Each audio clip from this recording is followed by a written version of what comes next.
YouTube, it's Tone. I'm back with another one for you. And this one today is a continuation of Cracking the Code 3. This is video number 12 of the series here that we're doing. After we're done with all this, we're going to get into the definitions and things like that, words that you should know, which are all part of this book as well. And if you need it, hit me up. All this shit is free. All right, I send all this information for free. I don't charge for none of this shit. I only charge for my time and the documents that I have created. That's it. So let's get right into this. Shit. So prior to this, we were talking about how the lawyers are private bar member association members, right? And then they're operating in the public as attorneys or whatever they call themselves and shit. So that leads us into this. So this factor confirms the most egregious conflict of interest in government today, and that a prosecuting attorney's first duty is drumming up business for the court or the judicial branch, private commercial enterprise enforcing policy of the British corporations.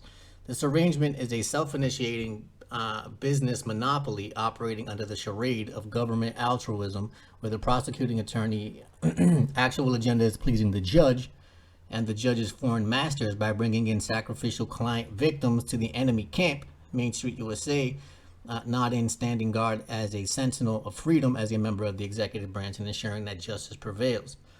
So this is what they do. And their job and their allegiance is to the court, essentially, mainly, and primarily. So, you see how that goes. This philosophy manifests for non-prosecuting attorneys as well. At a 1999 private get-together, a junior of LA's former city attorney, Gil Garcetti, revealed in conversation with an associate of your authors that his primary duty as third in command as the city's attorney office was generating new business for attorneys. The judicial system is a private business monopoly posing as an agency of government that dispenses justice and preserves and upholds the U.S. Constitution.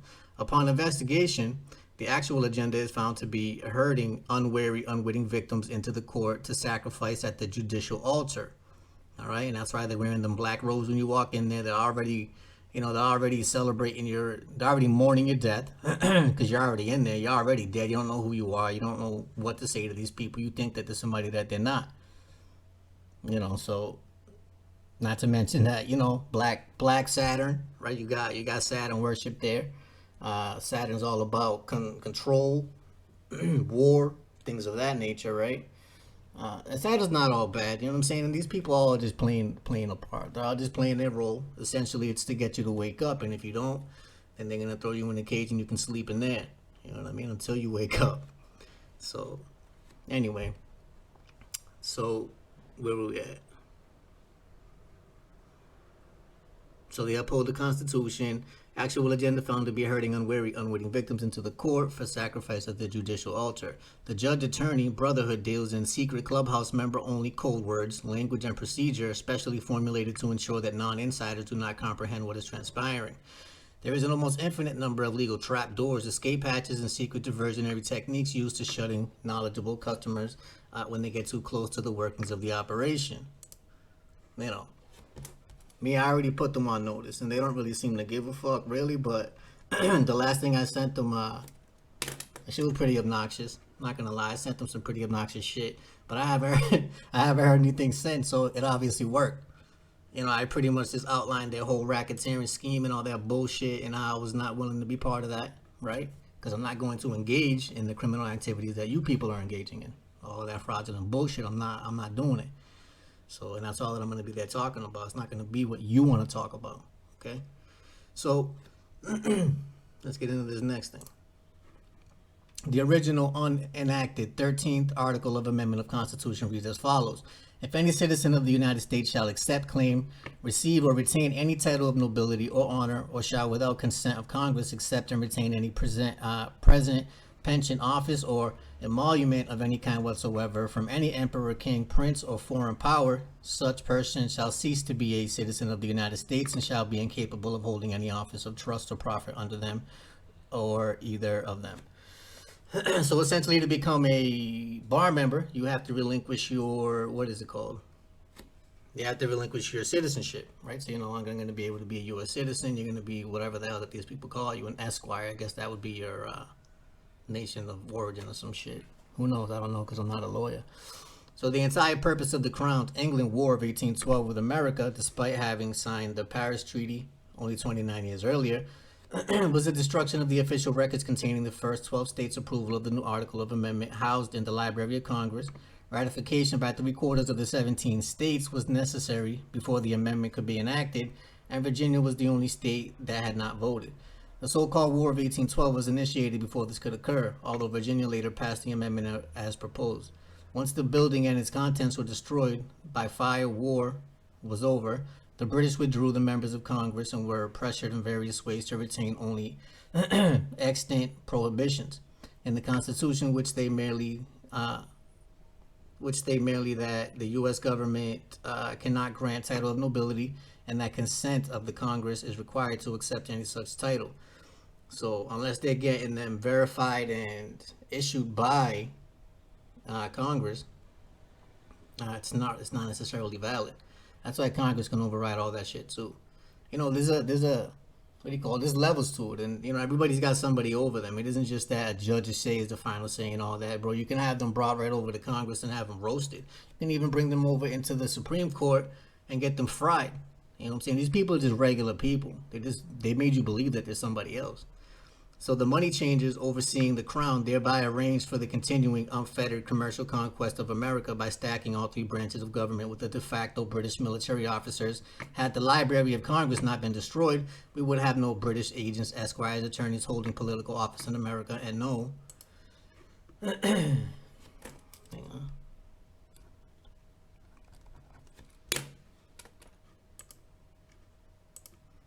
And there will be no 14th Amendment, no U.S. incorporation in 1871, no 14th Amendment, no Federal Reserve Act of 1913, no U.S. bankruptcy in 1933, no personal income tax. Mind you, that whole story of the what do you call it? Oh, the shit about Jekyll Island. Something, the creature on Jekyll Island or whatever, where they supposedly met up and then they sank the Titanic and shit.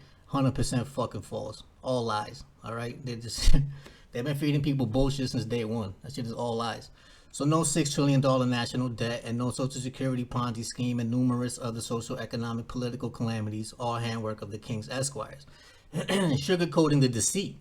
The reason Hollywood cranks out so many feel-good lawyer movies where the selfless, kind-hearted, benevolent attorney is played by a box office superstar, you know, and so this is what they do too. So they train you how to act when you go to court by making you watch that shit in the movies.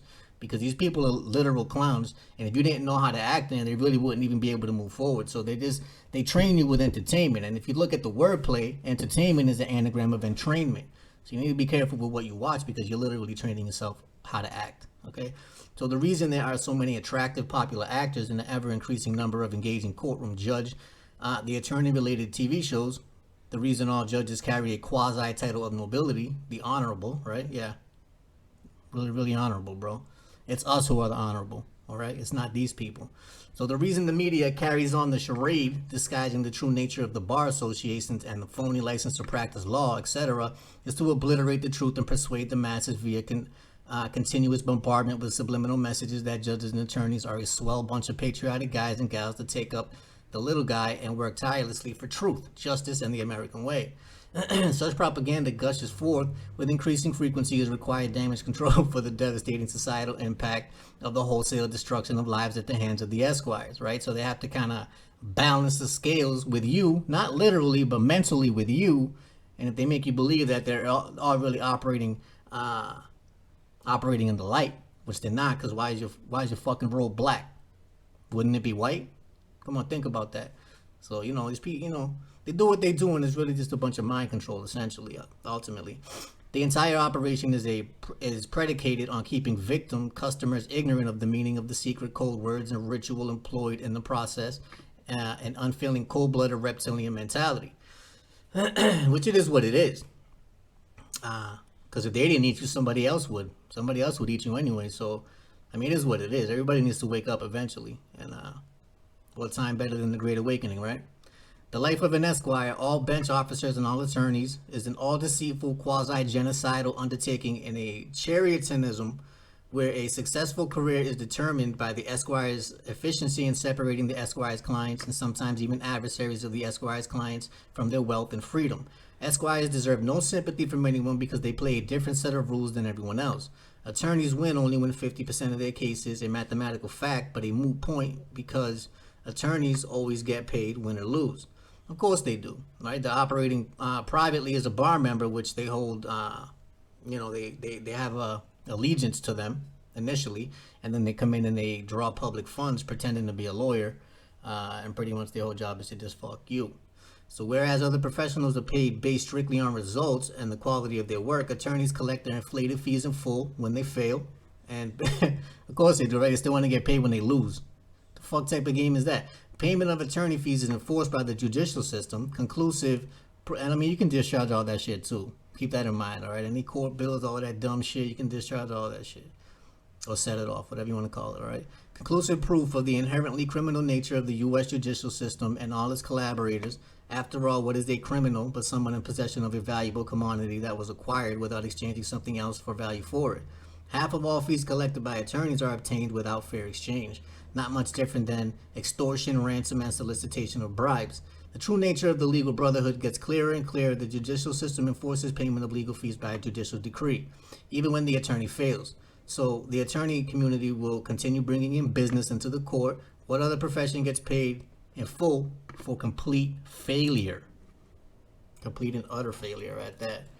So, and then they pretend to have done their best the whole time. What a game. What a game.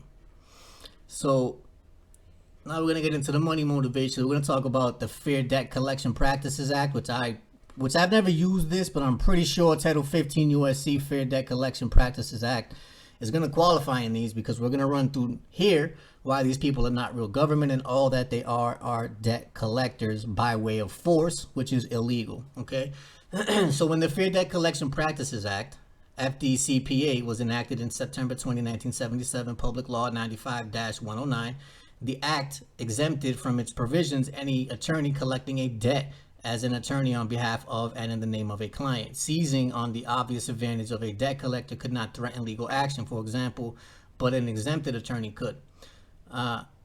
So the number of attorneys handle, so unless you literally go out of your way to let them off the hook to be subject to Public Law 95-109 or the Fair Debt Collection Practices Act, that means that they are subject to it unless they're exempt, which you would have to allow them to be exempt from it. They're not just automatically exempt. All right. The number of attorneys handling consumer collections accounts quickly surpassed the total number of lay collectors in the entire industry. Collections accounts through these clowns. First of all, collections are the easiest things to get taken off because they're a third-party collector and you have no contract with them. So you have no business with them and they have no authority to even make any claims at all. That shit is defamation, okay? So representatives of a major national law firm testifying in a hearing before a subcommittee of the U.S. Senate on May 25, 1983, estimated that in 1982 alone, it received 365,471 consumer accounts for collections, representing a total dollar value of more than $355 million, roughly 10 times the volume collected by the average ACA, American Collectors Association, members agency, as determined by a national survey. This law firm also testified that nearly 92% of the customer collections accounts handled that year did not involve legal action. No lawsuit was necessary for, 92% of the money it collected, quoting the House Report 99-405, 1986, from which the above is taken. That shit is ridiculous. You see how scared people get whenever they get a freaking letter from any of these people? Come on. They're all just offers. And you're going to be subject to them if you don't answer them back. So you do have a duty in a sense to answer them back, or you can just reject the whole letter in general and send that shit back to them, reject it, okay? But it's up to you. But you do have to respond or reply in some way, shape, or form, or else you're going to go ahead and move forward and just assume that you're tacitly accepting their contract by silent acquiescence, okay? Administrative processes is all that they are. They're freaking administrative scam artists. Really that simple. So besides threatening the entire lay collection industry with extinction within 5 years of inception, the FDCPA, the practices of the debt collecting esquire generated so much enmity in America, consumers voted that Congress was besieged with demands for help, and in 1986 officially removed the attorney exemption.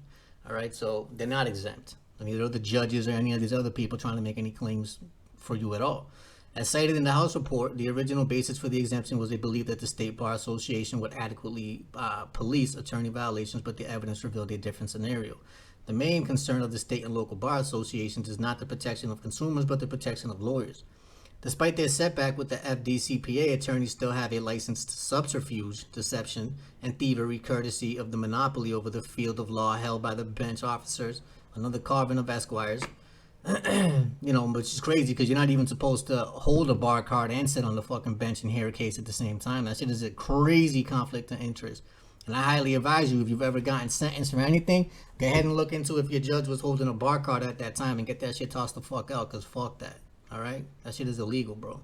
So when you do begin doing asset searches on judges and government attorneys, the magnitude of the con begins to come into focus. Many of these characters are fabulously wealthy, and a great many of them, especially judges, have transferable title of all real property in their name into a trust, right? And this is all the shit that I put in the letter that I sent to this fucking judge. I literally lined up their whole goddamn scam. So if you want to put that shit on the record, knock yourself out. But that's all that we're going to be talking about. So the potential of getting nailed under their own name for misleads crimes committed against an unending stream of unhappy customers is certainly enough reason to take such measures, right? So they're hiding all this shit in private foreign trust.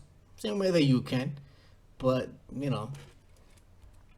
not even knocking their hustle. This shit is just annoying that they think that everybody's really that fucking stupid, which a lot of people are. So anyway, Esquires are motivated by money, the lowest form of motivation proven by the very nature of their profession and excessive cult. With foreign allegiances whose members thrive on withholding vital information from clients, adversaries, and other marks, intended victims in a confidence game, and who will casually and callously trash the life of anyone for the sake of a personal financial gain, depending utterly on the ignorance of the victim clients to perpetuate the con and stay in business. Based on first-hand knowledge and experience, the loftier the position, the more perfidious. So the Esquire. So the more money that they make, the more of a piece of shit that they become. So government Esquire debt collectors, even though and I mean it all comes down because the more money you make, the more money you spend. Now you got a different lifestyle, right? Now you got to scam more people. Everybody wants things. They love things. Crazy. What you possesses you. Keep that in mind. So even though regular attorneys must comply with the FDCPA and the collections of debt, government Esquire debt collectors do not. Government officials, i.e. U.S. attorneys and assistant U.S. attorneys, are exempted from the act and labor under no such restraints in conducting business. As mentioned earlier, all crime is commercial. Title 27 Code of Federal Regulation 72-11, with a commercial financial charge attached to therewith, any occupational demand for money is classified as debt collection. Government debt collection Esquires bring in tremendous sums of cash for themselves and their masters, unhindered by the restrictions of the FDCPA. A revealing related fact concerning debt collection personnel at IRS, while government officials are expressly exempted from the FDCPA, IRS officials are not. Of the Internal Revenue Manual, Section 5.1.1601-24-2001 of the Internal Revenue Manual reads as follows. Fair Debt Collection Practices Act 6304 requires the IRS to comply with certain sections of the Fair Debt Collection Practices Act. These deal with contracts regarding unpaid tax, harassment, and abuse of taxpayers. The law applies to contacts with all taxpayers, including corporations and partnerships. If the IRS was an agency of the U.S. government, there would be no mention of FDCPA in the manuals. IRS is not a part of the government, so IRS Esquires are bound by the restraints of the FDCPA, just like all other non-governmental debt collectors. And that's why everybody's so scared to death of the IRS, because all they show you on TV is the people who've been taking losses from them, but they never show you the people that have been getting fucking wins. All right, so, the more that you know, it makes it easier to navigate the waters here, if you will, right? So it is a game of chess. Stop playing checkers with these clowns. That's what I got for you for now. Until we meet again.